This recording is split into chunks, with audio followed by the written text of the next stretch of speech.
और चलिए अब चर्चा की शुरुआत करेंगे, चूंकि देखिए लगातार तमाम दिग्गजों ने इस बार ताकत झोंकी है, लेकिन राजनीतिक मेहमानों का क्या कुछ कहना है। चर्चा की शुरुआत में सबसे पहले हम इंट्रोड्यूस कराएंगे सौरभ साहू, कांग्रेस प्रवक्ता अपना पक्ष रखेंगे। कांग्रेस की ओर से बहुत स्वागत है। निशिकांत पांडे भाजपा प्रवक्ता हमारे साथ जुड़ चुके हैं, आपका भी बहुत स्वागत है निशिकांत जी। और चूंकि आप देखिए इस बार सबसे ज्यादा कॉन्फिडेंट भारतीय जनता पार्टी नजर आ रही है, लोकसभा का चुनाव हो, विधानसभा का चुनाव हो, उपचुनाव हो, लगातार आपको जीत मिलने से काफी ज्यादा की पार्टी में नजर आई। क्या इस बार तीसरा इंजन लगने वाला है? बिल्कुल। और ये कॉन्फिडेंस का कारण है, प्रदेश की जनता ने लगातार आशीर्वाद दिया है, तो उसके कारण ये आत्मविश्वास डेवलप होता है।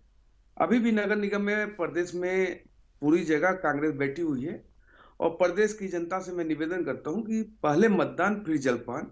आप घर से निकलिए, बदलाव की जो आपकी स्पष्ट मंशा है उसके लिए निकलिए, और जाके कमल के फूल पे प्रत्याशी को विजयश्री दिलाइए, जिससे नगर निगम में विकास के कार्यों में चहुमुखी कार्य किए जा सके, जो आपके रुके हुए कार्य हैं। हम्म। आपने जो कहा कि आत्मविश्वास से ट्रिपल इंजन की सरकार बनेगी, देखिए प्रदेश की जनता के मन को भापना बहुत आवश्यक है। जब विधानसभा के पूर्व हम लोग गए थे, तब भी हम कह रहे थे, लेकिन तमाम कांग्रेस पार्टी और मीडिया चैनल भी इसको कह रहे थे कि भारतीय जनता पार्टी की सरकार नहीं आ रही। अंडर करेंट को लोग पकड़ नहीं पाए। लोकसभा में भी वही स्थिति थी, और रायपुर दक्षिण की बात आपने की। प्रदेश की जनता 5 साल के विनाश के कालखंड से उब चुकी थी, लेकिन अब जो नगर निगम ये बैठे हुए हैं, तो वहां पे सिर्फ भ्रष्टाचार का आतंक चल रहा है और कोई विकास के कार्य नहीं हुए। तो प्रदेश की जनता भारतीय जनता पार्टी की तरफ बिल्कुल आशीर्वाद देने के लिए तैयार है। और पूरे नगर निगम में जितने 10 नगर लेकिन निगम है, लेकिन सभी जगह भारतीय 2020 जनता। में निशिकांत जी 10 की 10 सीटें कांग्रेस की झोली में डाल दी थी जनता ने, और मेयर का चुनाव, जी। मेयर की कुर्सी तो वो है जनता के मुद्दों से जुड़ी हुई होती है, तो इस बार ये तो जनता के हाथ में है। नहीं नहीं, जनता के हाथ में इन्होंने दिया नहीं था। हम्म। पार्षद ने महापौर चुना था। अभी जनता चुनाव स्वयं कर रही है। हम्म। और जब जनता चुनाव स्वयं कर रही है, तो परिणाम भी आपके समक्ष भारतीय जनता पार्टी के फेवर में आएगा। उसका कारण है कि हमने लगातार, अभी 1 साल की सरकार हुई है हमारी, 1 साल की सरकार में हमने लगातार कई कार्य किए, और विकास के सारे वायदे जो हमने विधानसभा के पूर्व किया था, वो भी डिलीवर करने का काम किया। इस कारण प्रदेश की जनता हम पे भरोसा करेगी, और जिन्होंने छत्तीसगढ़ प्रदेश को बनाया वही संवारेंगे। इस संकल्प के साथ प्रदेश की जनता पोलिंग बूथ तक चलिए जा ठीक रही है है। सौरभ साहू जी, जिन्होंने छत्तीसगढ़ को बनाया वही छत्तीसगढ़ को संवारेंगे। आप क्यों नहीं संवार पाए पिछले 5 साल? देखिए शुभांगी जी, सबसे पहले तो मैं ये कहूंगा कि जिस तरीके से बीजेपी के लोग ये बात कहते हैं कि हमने जो वादे किए वो पूरा किया, तो आप देखिएगा कि छत्तीसगढ़ के अंदर आज लगभग 14 महीने 15 महीने इनकी सरकार हो गई है, लेकिन यहाँ अव्यवस्था और सुशासन की ये जो बात करते हैं, लगातार यहाँ पर जो महिलाओं के प्रति जो शोषण की जो बातें हैं, हिंसा की बातें हैं, वो लगातार आती रहती है। बीच शहर में यहाँ महिलाओं के साथ अत्याचार हो जाते हैं और बीजेपी की सरकार कुछ नहीं कर पाती। और यहाँ तक आप देखिएगा कि बीजेपी के लोग ही इसमें इन्वॉल्व रहते हैं, तो चाहे वो चाकूबाजी हो, गोलीकांड हो, आजकल हर शहर में ये मामला आपको आम देखने के लिए मिल जाएगा। जो छत्तीसगढ़ बहुत शांत प्रदेश कहलाता था, नक्सलवाद की बात अलग है, लेकिन आज वो जो शहरी नक्सलवाद की तरफ भाजपा की सरकार आने के बाद से ये शहरों को ढकेल दिया है इन्होंने। और हमारे रहते आप देखिएगा कि जैसे आपने कहा 10 नगर निगम में हमारा कब्जा है अभी, और निश्चित रूप से इस बार भी हम वो पूरे के पूरे 10 नगर निगम में अपनी जीत दर्ज करेंगे और शहर के विकास की तरफ आगे बढ़ेंगे। हमने जब हमारी सरकार थी प्रदेश, जनता के मन में भी आना चाहिए कि आप ही काबिज रहे। जनता से जब धरातल पर सवाल किए गए तो जनता ने कहा कि आश्वासन सब देते हैं, वादे सब करते हैं, लेकिन फिर जैसे ही जनप्रतिनिधि बनते हैं उसके बाद हम इनका चेहरा तक नहीं देख पाते।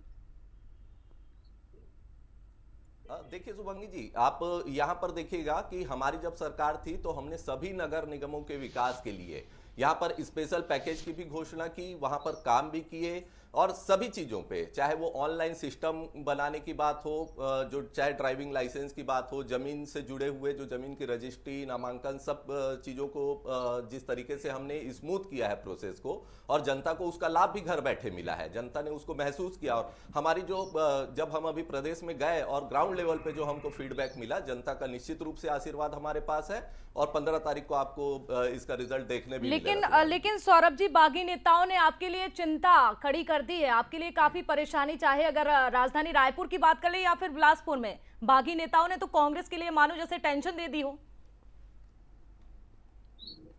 नहीं, ऐसी कोई बात नहीं है। देखिए, जो बात नेता तो है। कांग्रेस के प्रति समर्पित है और जो पार्टी के पक्ष में जो सोचता है या अपने व्यक्तिगत स्वार्थ के लिए जो चुनाव लड़ रहा है या राजनीति में है, उनकी तो बात कर नहीं सकते शुभांगी जी, क्योंकि किसी भी स्थिति में देश हित और पार्टी का जो हित है वो सर्वोपरि होना चाहिए, जनता सर्वोपरि होनी चाहिए। और अगर वो अपने पर्सनल फायदे के लिए पार्टी के प्रति बगावत करते हैं तो कांग्रेस पार्टी ने खुद ही निष्कासित किया है ऐसे बहुत सारे लोगों को। लेकिन ये तो बड़ी चिंता की बात है कि देखिए, पार्टी में अगर एकजुटता नहीं है और अगर उन्हें टिकट नहीं मिल रहा है तो उन्हें तो एकजुट होना चाहिए कि चलिए हम नहीं तो कोई और सही, सपोर्ट तो करना चाहिए पार्टी का। तो ऐसे नेता, क्या पहले कांग्रेस इसको लेकर मंथन नहीं करती सौरभ जी? देखिए, मंथन तो हर जगह होता है शुभांगी जी, चाहे अब बागी की बात करें तो चाहे बीजेपी की बात करें या कांग्रेस की बात करें, हर तरफ ऐसे असंतुष्ट लोग होते हैं जो कि एंड मौके पे जो आपदा को अवसर बनाने की बात जो कहते हैं, अचानक जो अगर उनको नहीं मिलता है किसी तरीके का बेनिफिट तो वो अपने पर्सनल हित के लिए जाते हैं, वो व्यक्तिगत हित की सोचते हैं। तो ऐसे लोगों के लिए पार्टी में वैसे भी कोई जगह नहीं है और वो ये दोनों तरफ होता है शुभांगी जी, एक तरफ की बात नहीं है ये। बिल्कुल सही कहा आपने, दोनों तरफ होता है। निशिकांत जी भी जवाब देंगे, मुस्कुरा रहे हैं। निशिकांत जी, बागियों के सुर तो इस बार बीजेपी ने भी सुने, किस तरह से डैमेज कंट्रोल किया है आपने, क्योंकि निर्दलीय उम्मीदवार बनकर या आपको नुकसान पहुंचाने के लिए मैदान में उतरे हैं आप ही के नेता।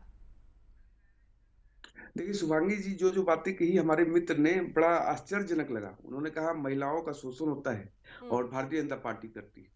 तो कांग्रेस कार्यालय में राष्ट्रीय प्रवक्ता के साथ हो गया, हमने तो कुछ नहीं किया, हम तो थे भी नहीं वहां, और कांग्रेस पार्टी ने कुछ कार्रवाई भी नहीं की। तो कहाँ होता ही कांग्रेस पार्टी को अपने गिरबान में झांकना चाहिए। दूसरा, अंतरकलह पे बात कर रहे थे हमारे मित्र, अभी महापौर आपकी हैं, कल ही का शुभांगी जी वीडियो है कि मुसलमान होने के कारण कांग्रेस मुझे बाहर करके रखी है। अब आप सोचिए कि जो वर्तमान में महापौर है वो उसको कांग्रेस पार्टी साइडलाइन करके क्यों चल रही है। तीसरा, अगर हमारे मित्र ने कहा कि बहुत अच्छा काम हमने नगर निगम किया है, आपके माध्यम से एक निवेदन करूंगा कि 5 कोई उत्कृष्ट काम रायपुर नगर निगम का, 5 उत्कृष्ट काम रायपुर नगर निगम का आप उल्लिखित कर दिए, आपको लग जाएगा कि क्या परिणाम आने वाले हैं। विषय ये नहीं है, लगातार आप देखिए 10 नगर निगम ये बैठे हैं, अव्यवस्था की बात हमसे कर रहे हैं। प्रदेश में सरकार आपकी थी और नगर निगम सरकार आपकी थी, दोनों जगह स्थिति इतनी भयावह हो गई कि जब डेंगू और मलेरिया फैल रहा था तो आपका महापावर लंदन घूमने गया हुआ था। चर्चा जारी रहेगी। निशिकांत जी, हमारे संवाददाता अनंत ने रायपुर में जायजा लिया है, मतदान केंद्रों पर किस तरह की भीड़ लग रही है, आइए आप सभी को दिखाते हैं। मतदान की प्रक्रिया शुरू हो चुकी है और देखिए सुबह 8 बजे से ही लंबी कतारें लगाते मतदाता नजर आ रहे हैं। इस वक्त मैं देखिए वार्ड क्रमांक 68 के मतदान केंद्र में मौजूद हूं और यहाँ पर सुबह से ही जितने जो मतदाता हैं वो वोटिंग करते नजर आ रहे हैं। आपको अंदर की भी तस्वीरें जो मैं दिखाना चाहूंगा, जिस तरीके से लगातार ये पूरी मतदान की प्रक्रिया जो है वो यहाँ पर चलते नजर आ रही है। कुछ देर में ही भाजपा प्रत्याशी मीनल चौबे भी यहाँ मौजूद होंगी और वो भी अपने मताधिकार का प्रयोग करते हुए नजर आएंगी। इस बार अगर राजधानी रायपुर की बात करें तो सीधा मुकाबला जो है वो कांग्रेस और भाजपा के बीच में नजर आ रहा है। और जिस तरीके से देखा जाए, भारतीय जनता पार्टी से महापौर प्रत्याशी मीनल चौबे हैं और वहीं कांग्रेस की अगर बात करें तो कांग्रेस की तरफ से दीप्ति दुबे को प्रत्याशी बनाया गया है। दोनों ने जमकर प्रचार प्रसार किया है, लेकिन आज मतदान का दिन है और हम जितने मतदाता हैं उनसे ही बातचीत करेंगे।